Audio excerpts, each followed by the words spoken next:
Sir, interior paint ಮಾಡಿದಾಯ್ತು, ಹಾಗೇನೆ ಎಕ್ಸ್ಟೀರಿಯರ್ಗೂ paint ಮಾಡ್ಬಿಡೋಣವಾ? Exterior ತಾನೆ, ಅದೇ ಪೇಂಟೇ ಹೊಡೆದು ಬಿಡು. ಅದೇ ಪೇಂಟಾ?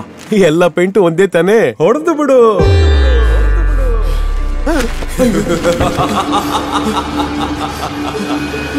ನಿಮ್ಮ ಮನೆ ಮೇಲೆ ಆಕ್ರಮಣ ಆಗ್ತಿದೆ.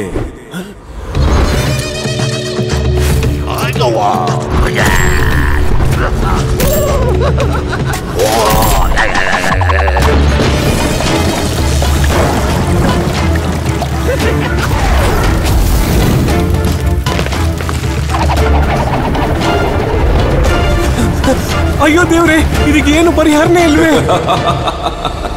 ಯಾಕಿಲ್ಲ, ಇದೋ ಇಂಡಿಗಾ ಸ್ಪೋರ್ಟ್. ಇದರ ಡ್ಯೂರಾ ಕಲರ್ ಟೆಕ್ನಾಲಜಿ ಮಳೆ, ಬಿಸಿಲು, ಧೂಳು ಮುಂತಾದ ಆಕ್ರಮಣದಿಂದ ನಿಮ್ಮ ಮನೆಯನ್ನು ಕಾಪಾಡುತ್ತೆ.